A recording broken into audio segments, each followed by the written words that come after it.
আজকে আমরা নবম শ্রেণীর ইংরেজির চতুর্থ এক্সপেরিয়েন্স টোনস ইন স্টেটমেন্টসের সর্বশেষ অনুশীলনীটি 4.4.1 আলোচনা করব। প্রিয় শিক্ষার্থী বন্ধুরা, লার্নিং হাইভে আমাদের শতভাগ প্রচেষ্টা থাকবে সহজ, নির্ভুল, স্পষ্ট এবং সঠিক উচ্চারণে ইংরেজিতে তোমাদের কাছে প্রতিটি পাঠ্য উপস্থাপন করা।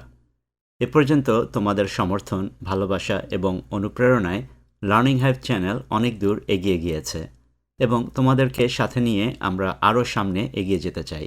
আশা করছি আমাদের চ্যানেলটি সাবস্ক্রাইব করে তোমরা আমাদের সাথেই থাকবে।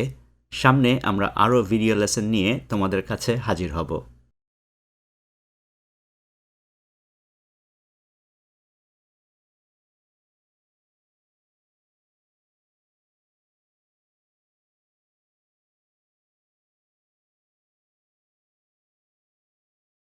এই অনুশীলনীর নির্দেশনাটি এমন: সিলেক্ট 5 poems, 5টি কবিতা নির্বাচন করো, that you have read, যা তুমি পড়েছ, in your textbook, তোমার পাঠ্য বইয়ে, either Bangla or English textbook, Bangla কিংবা ইংরেজি পাঠ্য বইয়ে, of class 6, class 7, class 8 and class 9, ষষ্ঠ, সপ্তম, অষ্টম এবং নবম শ্রেণীর। Then, তারপর, list them in the left column, তাদের অর্থাৎ কবিতাগুলো বাম কলামে তালিকাভুক্ত করো, and identify their respective tones, এবং তাদের নিজ নিজ সুর চিহ্নিত করো, in the next column, পরবর্তী কলামে। Finally, সর্বশেষে, quote from the poems, কবিতাগুলো থেকে উদ্ধৃতি দাও, and explain why you consider this poem, এবং ব্যাখ্যা করো কেন তুমি এই কবিতাটিকে বিবেচনা করেছ, for the particular tone, বিশেষ সুরের জন্য, in the next 2 columns, পরবর্তী 2 কলামে। তাহলে প্রথম এই কলামে আমরা কবিতাগুলোর তালিকা দেব, দ্বিতীয় এই কলামে আমরা কবিতাটি কী টোন বা সুর ব্যবহার করেছে সেটি উল্লেখ করব, তৃতীয় কলামে আমরা কবিতাটি থেকে 2-1টি লাইনের উদ্ধৃতাংশ লিখব এবং চতুর্থ কলামে আমরা কেন এই কবিতাটি বেছে নিয়েছি সেটির ব্যাখ্যা লিখব। আশা করি আমরা সবাই বুঝতে পেরেছি আমাদেরকে কি করতে হবে।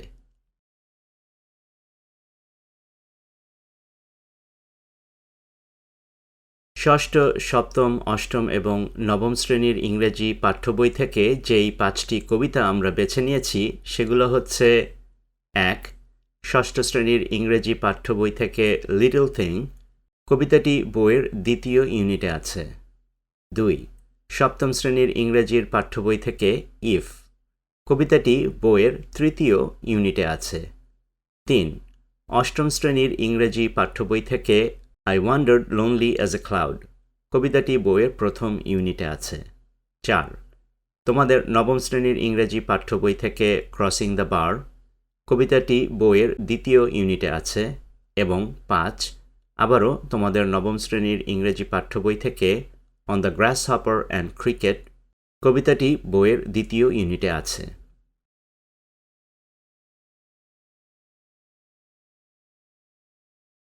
প্রথম কলামের প্রথম কবিতাটির নাম হচ্ছে little thing by Julia Abigail Fletcher Carney.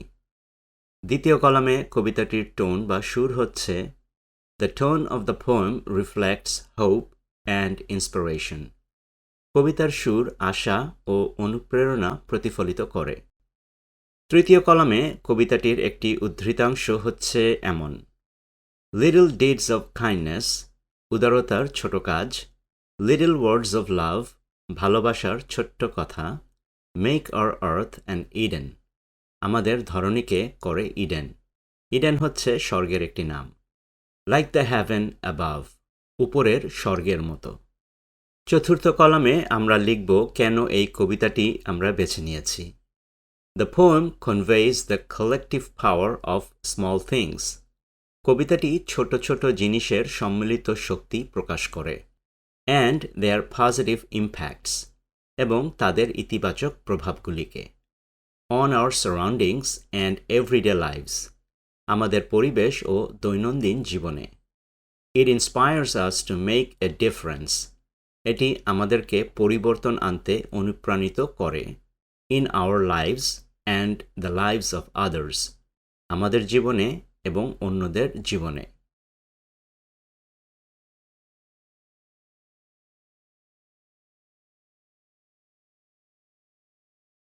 এবার প্রথম কলামে দ্বিতীয় কবিতাটির নাম হচ্ছে ইফ বাই রুডিয়ার্ড কিপলিং। দ্বিতীয় কলামে কবিতাটির টোন বা সুর হচ্ছে The tone of the poem is motivational and resolute. কবিতার স্বর প্রেরণাদায়ক এবং সংকল্পপূর্ণ। তৃতীয় কলামে কবিতাটির একটি উদ্ধৃতাংশ হচ্ছে এমন And so hold on when there is nothing in you.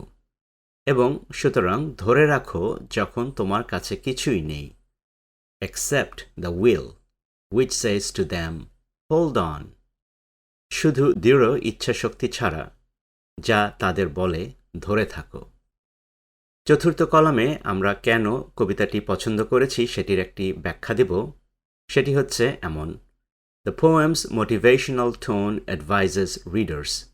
কবিতাটির অনুপ্রেরণামূলক সুর পাঠকদের পরামর্শ দেয় to stay strong, দৃঢ়তার সাথে থাকার during difficult times, কঠিন সময়ে with courage, patience and determination, সাহস, ধৈর্য এবং সংকল্পের সাথে।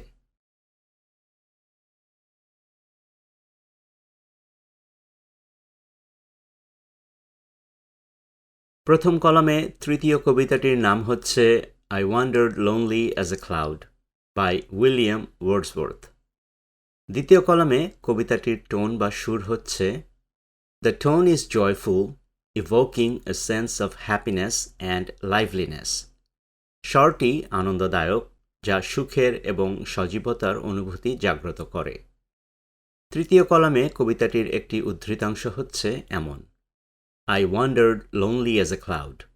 আমি মেঘের মতো একা ঘুরে বেড়াই That floats on high over vales and hills. যেটি উঁচু উপত্যকা এবং পাহাড়ের ওপর ভাসছে। চতুর্থ কলামে আমরা কেন এই কবিতাটি বেছে নিয়েছি তার ব্যাখ্যা হচ্ছে এমন The poem cherishes the beauty of nature. কবিতাটি প্রকৃতির সৌন্দর্যকে লালন করে and how it can lift our moods. এবং কিভাবে এটি আমাদের অনুভূতিকে সুখময় করে তুলতে পারে and bring us joy. এবং আমাদের জন্য আনন্দ বয়ে আনতে পারে।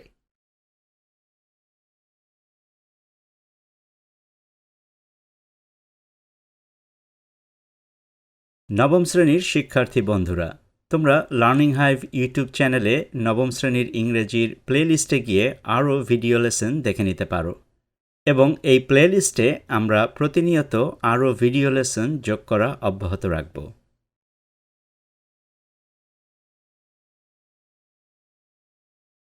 এখানে প্রথম কলামে চতুর্থ কবিতাটির নাম হচ্ছে crossing the bar by Alfred Lord Tennyson. তোমরা এই কবিতাটি ইতিমধ্যেই পড়ে থাকবে এবং কবিতা সম্পর্কে ধারণা নিয়ে থাকবে। দ্বিতীয় কলামে কবিতাটির টোন বা সুর হচ্ছে The tone reflects a sense of hope and faith. সুরটি আশা এবং বিশ্বাসের অনুভূতি প্রতিফলিত করে। তৃতীয় কলামে কবিতাটির একটি উদ্ধৃতাংশ হচ্ছে এমন When that which drew from out the boundless deep, যখন সেটি সীমাহীন গভীর থেকে জেগে ওঠে turns again home, আবার বাড়ি ফিরে যায়। চতুর্থ কলামে আমরা কেন এই কবিতাটি বেছে নিয়েছি তার একটি ব্যাখ্যা লিখব। সেটি হচ্ছে এমন The poem conveys tones of calm acceptance. কবিতাটি শান্তভাবে মেনে নেবার সুর বহন করে and a peaceful journey towards death, এবং মৃত্যুর পথে একটি শান্তিপূর্ণ যাত্রার কথা জানান দেয়। It uses various metaphors. এটি বিভিন্ন রূপক ব্যবহার করে focusing on the natural and peaceful transition from life to death. জীবন থেকে মৃত্যুর দিকে স্বাভাবিক এবং শান্তিপূর্ণ যাত্রাপথের উপর আমাদের চিন্তাটি জাগ্রত করে। তৃতীয় কলামে আমরা যে দুটি লাইনের উদ্ধৃতি ব্যবহার করেছি এই লাইন দুটির তাৎপর্য খুবই গভীর। একটি শিশু মাতৃগর্ভের অন্ধকার থেকে পৃথিবীতে যখন ভূমিষ্ঠ হয় তখন সে তীরে আছড়ে পড়া ঢেউয়ের মতো গর্জন করে আওয়াজ করে আসে। আবার এই শিশুটি একদিন বৃদ্ধ হয়ে নিঃশব্দে পৃথিবী থেকে বিদায় নিয়ে অন্ধকারে অর্থাৎ কবরে ফিরে যায়, যেমনটি তীরে আছড়ে পড়া ঢেউগুলি যখন আবার নিঃশব্দে সমুদ্রের অতলের অন্ধকারে হারিয়ে যায়।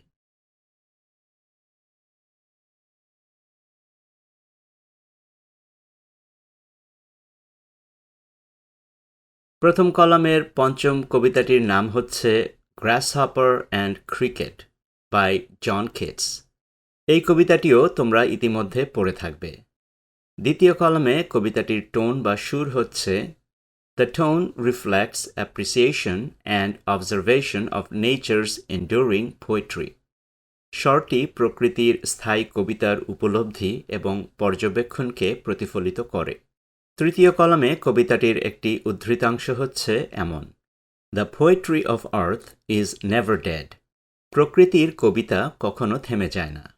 When all the birds are faint with the hot sun. প্রখর রোদে যখন সব পাখিরা স্তব্ধ হয়ে যায়। And hide in cooling trees, a voice will run. এবং গাছের শীতল ছায়ায় লুকিয়ে বিশ্রাম নেয়, তখন একটি কণ্ঠস্বর সরব থাকে। From hedge to hedge, about the new mown mead. সদ্য ছাটা তৃণভূমির ঝোপ থেকে ঝোপে। চতুর্থ কলামে কবিতাটি আমরা কেন বেছে নিয়েছি তার ব্যাখ্যা হচ্ছে এমন: the poem conveys tones of admiration for nature. কবিতাটি প্রকৃতির প্রতি প্রশংসার সুর প্রকাশ করে, highlighting how the sounds of the গ্রাসহপার in summer and the cricket in winter. তুলে ধরেছে কিভাবে গ্রীষ্মকালে ঘাসফড়িং এবং শীতকালে ঝিঝি পোকার শব্দ display the continuous and enduring beauty of nature's poetry. প্রকৃতির কবিতার অবিচ্ছিন্ন এবং স্থায়ী সৌন্দর্য প্রদর্শন করে।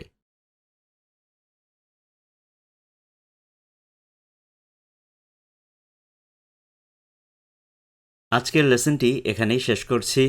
আমরা সামনে আরও ভিডিও লেসন নিয়ে তোমাদের কাছে হাজির হব। আশা করব লার্নিং হাইভ চ্যানেলটি সাবস্ক্রাইব করে তোমরা আমাদের সাথেই থাকবে।